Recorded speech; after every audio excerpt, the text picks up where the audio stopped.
Okay, so a lot of you know that I'm a Broomfield City Council member, and we had an election. Thanks. We had an election last year. There happened to be a question on fracking, and it was a really close election. And so when there's a close election or there's some controversies, election watchers show up. And I got a call from Rick Fernandez, who is the chair of the Broomfield Republicans. He's not here tonight.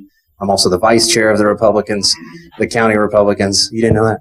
And Rick called me one night and he said, there's this woman, Marilyn Marks, and she's crazy. You got to talk to this woman. She's off her rocker. You gotta find out what she's talking about. And so I called her up, which I don't always do, but I'm really glad I did because now I can call her a friend. Marilyn Marks is a elections integrity specialist. There is no actual school for that. She is just it. So without further ado, Marilyn, why don't you come up and tell us about elections? Good, thank you, Mike. I am glad you answered that phone call. I thought I might talk a little bit about some of the really crazy stuff that's happening right here, right now. When I originally designed this presentation, I was talking about House Bill 1303, the mandatory mail ballot same-day registration bill. Is it going to steal November elections? Well, in a way, that's a little bit theoretical because November isn't here. And people go, oh, you really are crazy, like Mike said. You really are crazy. Like helicopters. What's that? You'll fit right in. Okay, great. But I think there are things happening right now that are sort of fascinating and crazy-making that will make you see that, indeed, we've got a problem in Colorado. And it's happening on a local scale, and we better beware for November. Just in the big picture, philosophically, everybody, if you listen to the national news, the pundits are saying, oh, it's going to be the big Republican year. The Republicans are going to do great. Ride the wave because it's going to be just a question of turnout, getting people to the polls. Well, you remember in Colorado, we don't have polls anymore. The polls come to us. That totally turns the dynamics on its head, and we've never had this before in a general statewide election until this November. It's going to be a whole new game when everyone, and then some, get ballots delivered to their door. And then we see what my biggest worry is, the ballot harvesters. Unions, environmentalists, but there are some groups, without mentioning any names, that are actually using, and will plan to use, very aggressive tactics at the doors of our most vulnerable voters, whether it's a senior living facility, low-income housing voters, the low-information voters, grab those ballots and force people into voting. You just won't believe some of the things I run into, but it is going to give an unfair advantage to the organized activist, this door-to-door ballot harvesting. I don't know if I didn't even include in my new slides the example of the Loveland fracking election. Did you all follow that? And did you see that was an all-mail ballot election? And there were people showing up at voters' doors claiming to be city employees collecting ballots. Well, of course the city doesn't collect ballots, but some people believed them, handed over their ballots. And when we have 1 million more mail ballots in the float than we did in years past, we have way more mail ballots out there than we have voters. There are going to be abuses. Trusting the system is going to generate losses, I believe, for the Republicans that the Republicans are not considering. There is going to be mitigation required. The lessons were not learned in Broomfield. There were a lot of lessons to be learned, I think Mike can attest, and we didn't learn them. The Republicans didn't learn them. The citizens didn't learn them. Let's talk about what's happening right now. If any of you all listen to KLZ, you've been hearing the last few days a lot of complaining about what's going on in Castle Rock. Anybody following that election? It's an open carry election. It's happening August the 19th. All mail ballots went out. Everybody got a mail ballot. Well, they didn't get a secrecy sleeve with the mail ballot. And it turns out that the town manager is an anti-Second Amendment person. Essentially, he has appointed the clerk. The clerk has appointed all the judges unilaterally. So we know who's in charge of the ballot counting room. But they're also literally opening the ballots. They can tell who voted every ballot and how they voted. We have tried to stop them from doing this. We know that there are easy workarounds for this that would protect voter privacy. They've absolutely refused. We've filed complaint after complaint. We're going to have to go to court to stop them because they are absolutely determined that they are going to be able to see how everybody voted. And we have got a bad disease going on in this state right now about the loss of the secret ballot. But what they also did, remember now this is, again, all mail ballot. They decided we don't want to check signatures. So all it takes is to go to the trash cans in the post office, collect handfuls of ballots. I've collected literally shopping bags full of ballots before out of the post office trash cans. There's so many people who don't vote. They're only expecting a 20% turnout. 80% of the ballots are going to be in the rubbish somewhere.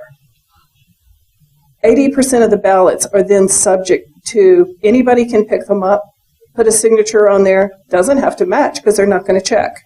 We have begged them to check signatures. They say, no, we don't want to. Worse, and Susan knows about this, they are blocking media access to the counting room.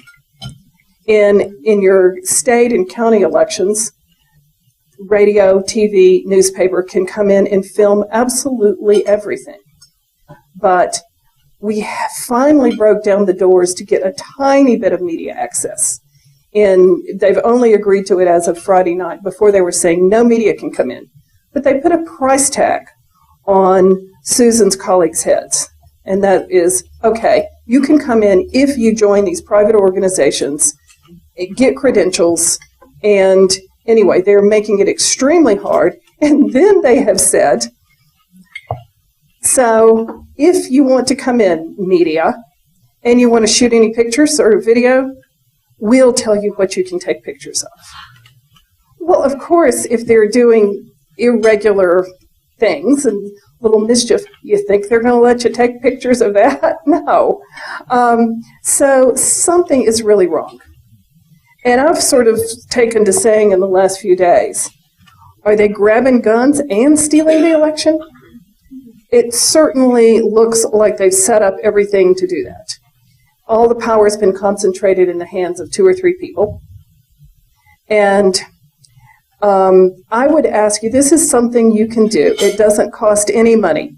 If you would write their town council, this will go to every member of their town council. It's town council direct at crgov.com.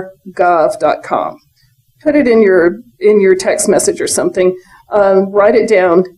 Just write them and say, we demand secret ballots in this society. Town council direct at crgov.com. Here's what some of the political leaders in Castle Rock are expecting is what's happening. They believe that the Second Amendment people, the gun rights people, will likely win the election. It's a very conservative place. They believe that what's happening is that the anti-gun people are setting this up so that the election can be voided. That they're basically, the insiders are screwing up the election so badly that they can then come out and void the election and leave things the way they are. Who knows? We don't know, but something bad's going on. West Metro Fire, I don't know if you all watched that one in Jefferson County. Same thing. Lost the secret ballot. They sent out, under the new election code, they sent out 15,000 duplicate ballots. People got 2 ballots. All right, so they realized what they had done, and so their system to catch that was to, when they got in one of these ballots that they thought there may be a second one coming, They opened the envelope and put a Post-it note on the face of the ballot that said, Mike Shelton, or, you know, and said the voter's name to make it easier to find. We couldn't believe what we were seeing. And all the judges got to see how everybody voted. Again, we were talking about a $9 million tax increase. It's union-controlled, of course, firefighters. And if you're a union member and you know that your bosses and the union bosses are demanding a yes vote on this thing, how are you going to vote if you know that they're going to see how you voted? We sued. I wish I could tell you the whole long story. It would take way too long, but there's something really bad going on there. You know, security cameras are supposed to be in ballot counting rooms. Well, I kept asking for the security tapes under public records requests. Oh, we don't have any. We turned off all the cameras to save the integrity of the election. Yeah, right. Okay. And they swore up and down they didn't have these security cameras. And I kept telling the lawyer, or security tapes, I kept telling the lawyers, I know, they're acting too weird. I know they have those security tapes somewhere. And they have questionable things on there, and that's why they're not turning them over. Well, we kept asking in discovery after we got into the lawsuit. Turn over the security tapes. Well, we don't have any. We don't have any. On the night before the trial, at 7:15 at night, we get an email saying, oh, we just found some security tapes. We said, well, put them in Dropbox. We want to see them. They said, oh, they're a little too large to put in Dropbox. Trial started. They had days and days and days of videotape. It was going to be too big to download before you really get to see them. I mean, it would have eventually gotten into Dropbox, but not in time for the trial. They showed up at trial with flash drives full of videotapes. We had no opportunity to look at it. The judge said, too bad, you've missed your chance. And sure enough, what happened when we finally got a chance to look at them after the trial, they've been edited. People suddenly are in the room and then they're missing. People who they claim weren't ever in the room are there. I mean, they got up on the witness stand and lied and said there were no videotapes and these people weren't in the room. Something weird's going on. We're going to have to appeal the case. It's going to cost tens of thousands of dollars. That's another local election. Luckily, the tax increase did not pass. That's about the only good news of this story. Okay. Has anybody seen the latest election controversy in Montezuma? Okay, I only saw it late last night, or I would have a little more details. It is hilarious, but sad that it shows the state of our elections. I don't know the backstory, but there's some backstory about some insider dealings in tiny little Montezuma in Summit County. Well, they talked the lady who runs the kitchen, the cafeteria at the school, into being the town clerk. Well, amateurs should not try to run elections. She sends out all the ballots, or no, she's about to send out all the ballots, and she realizes they don't have the ballot stub numbers on them the way they're supposed to. She gets out her sewing machine and sews on. This is a court case. I saw it last night. I promise you, it's for real.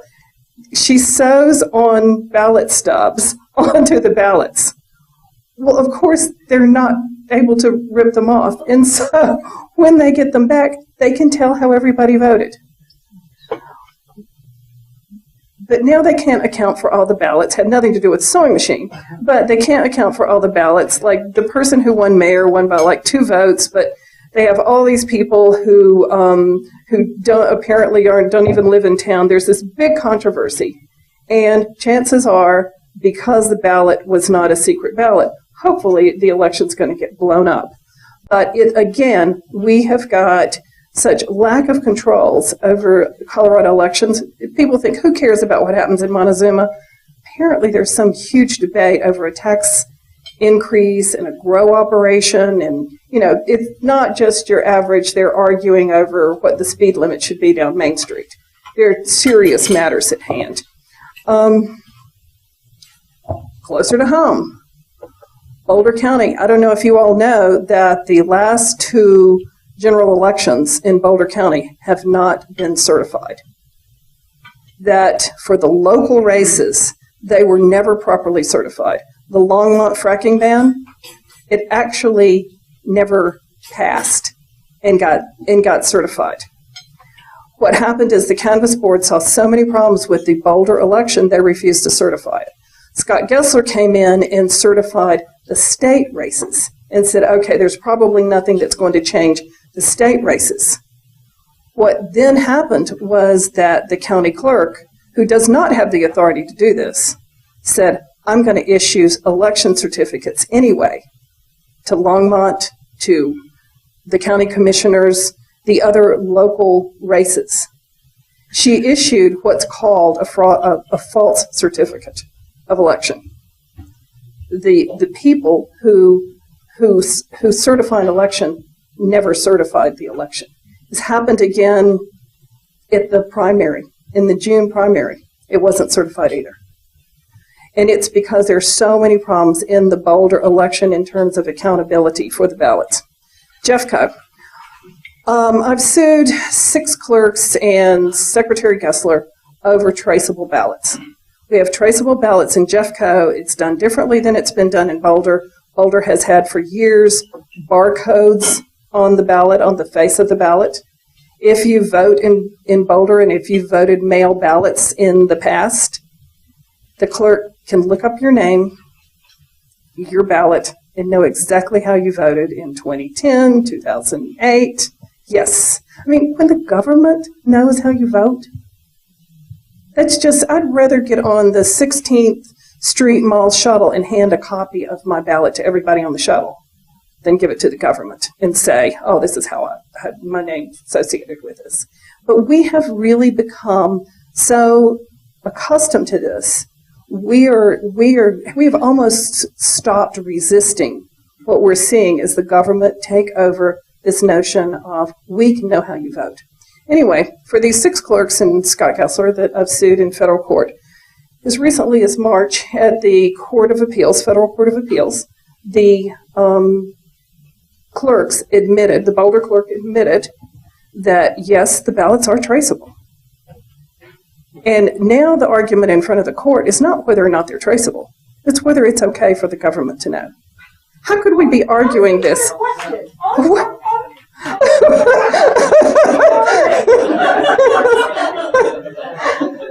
I mean, it's just, doesn't it sound absurd? Okay, so, I think we got a little problem with secret ballots in this state. No matter what you think of Jimmy Carter, as, in his post-presidential years, he's done some pretty interesting things around the world, including observing elections outside of the U.S. And, he's got a certain minimum standard before he will go to a country and put his gold seal on it. Do you know Colorado, if we were a third world country that Jimmy Carter was considering going to, we do not meet the minimum standards. Colorado's election standards would not meet the minimum standards for Jimmy Carter to go and oversee the election. In Broomfield, that election really was stolen. And I don't say that very frequently. What's that? Absolutely. It was stolen. And as Mike said, I was there, and I was there a lot. I watched fraudulent ballots go into the ballot box. We screamed, we fussed, we could not stop it. On election night, we were up by 13 votes. In post-election processing, where all of these questionable ballots go in, we couldn't stop the stuffing the ballot box. And in the end, the other side won. But taking it to court, Koga took it to court, but It's such a tough battle, and people lose heart. And, of course, you look like a sore loser. And time after time after time, the bad guys who are willing to stuff the ballot box. I'm not trying to say that the fractivists were the bad guys, just saying people trying to stuff the ballot box. I'll say it. Okay. Will win because the rest of us give up.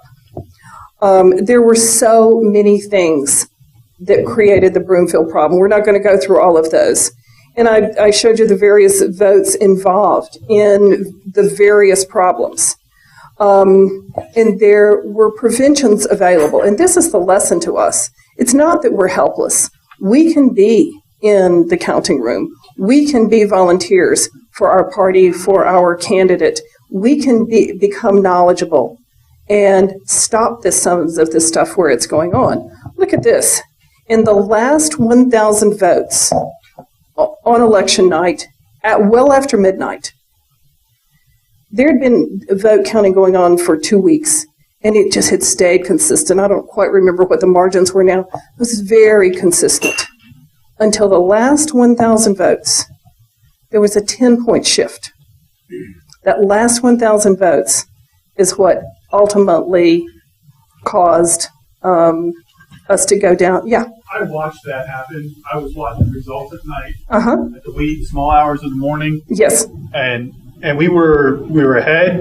It was going to be defeated. I fell asleep. I woke up an hour later, and all of a sudden there was this huge change. It seemed like there was a 250 vote difference occurred in that. Yes. In, So it's your fault. You went to sleep. how do you explain that? I mean, that thing that has driven me nuts since I watched that. How do you explain that? How do you explain it legitimately? There is no legitimate excuse. Or illegitimately? Where did that come from? How'd they do it? There could be any number of ways to do it, so I'm not going to guess how they did it. I've never gone back. I could go back and find out exactly what those last 1,000 votes were. And I actually filed public record request to try to get to those last 1,000 ballots. What happened? Broomfield sued me for a public records request. You're welcome. Yeah. Okay. They sued me, and went to court. It wasn't just for those. I mean, it was various things that I'd asked for. It was like, we're the government. These are our records. They're not public records. We're not going to give them to you. And they thought I would go away. I said, no, let's go to court. I didn't even hire a lawyer. I beat them. I just loved it. But anyway, they had to turn over the records, and the court said, yeah, turn them over. But the problem is, by the time I got the records, man, it was on to the next problem election. And I've not been back. But if anybody will help me, okay, I'll tell you exactly. We can go figure it out. I'm happy to look at that. That was when I physically saw an election being stolen in front of my eyes. I did too. I saw fraudulent signatures on those 17, I saw fraudulent signatures. The judges said, yes, these look fraudulent. The clerk said, count them anyway. And, what do you do? But the other thing that happened is that I hate Colorado's allowing early counting. Do you know Colorado, with their all-mail ballot elections, has this, oh, poor clerks, you need to let them count early. They let them start counting 15 days in advance. Under the theory, oh, no one's going to tell. So things were looking strange. So I wanted to see it in public records. I wanted to see the interim reports that the clerk had been running. And at first they denied that they ran them. I said, show me the audit log from the machine. Sure enough, they'd run 36 reports before election night on how the interim results were going. What happened to those reports? Who got them? There are just too many ways that the insiders have of having shenanigans. Okay, so we talked about this a little bit, that we don't have any polls to go to in Colorado. We've got all-mail ballots. Ballot harvesting is going to become the game. That's what you're going to see. when you consider what is going to be on this ballot, well, now that I wrote this before before the fracking issues went off the ballot, but those were going to be scores of millions of dollars. But still, with the Gardner-Udall race and the GMO, I don't know if anybody's been watching the GMO labeling issue, that's going to be a $50 million issue. We're going to see so much spending. When you see that kind of money coming into Colorado elections, you can be assured it's not going to be all purity of how the ballots get handled. I won't get into too much of my Broncos analogy, but the Republicans, the conservatives sit around and say, "Oh, we don't need to play defense. We just need more money for more ads." Well, I'm sorry, playing all offense and no defense, you know where that end up. And I love the way John Fox said it. We need to retool that side of the ball. Republicans need to retool that side of the ball. Because I say cheerleaders don't score touchdowns and they don't do secondary. We have got to do some things on the defensive side.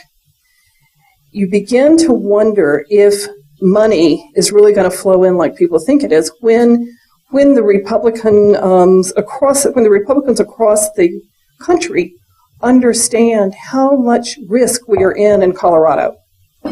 We're the only state with all mail ballots and same-day registration.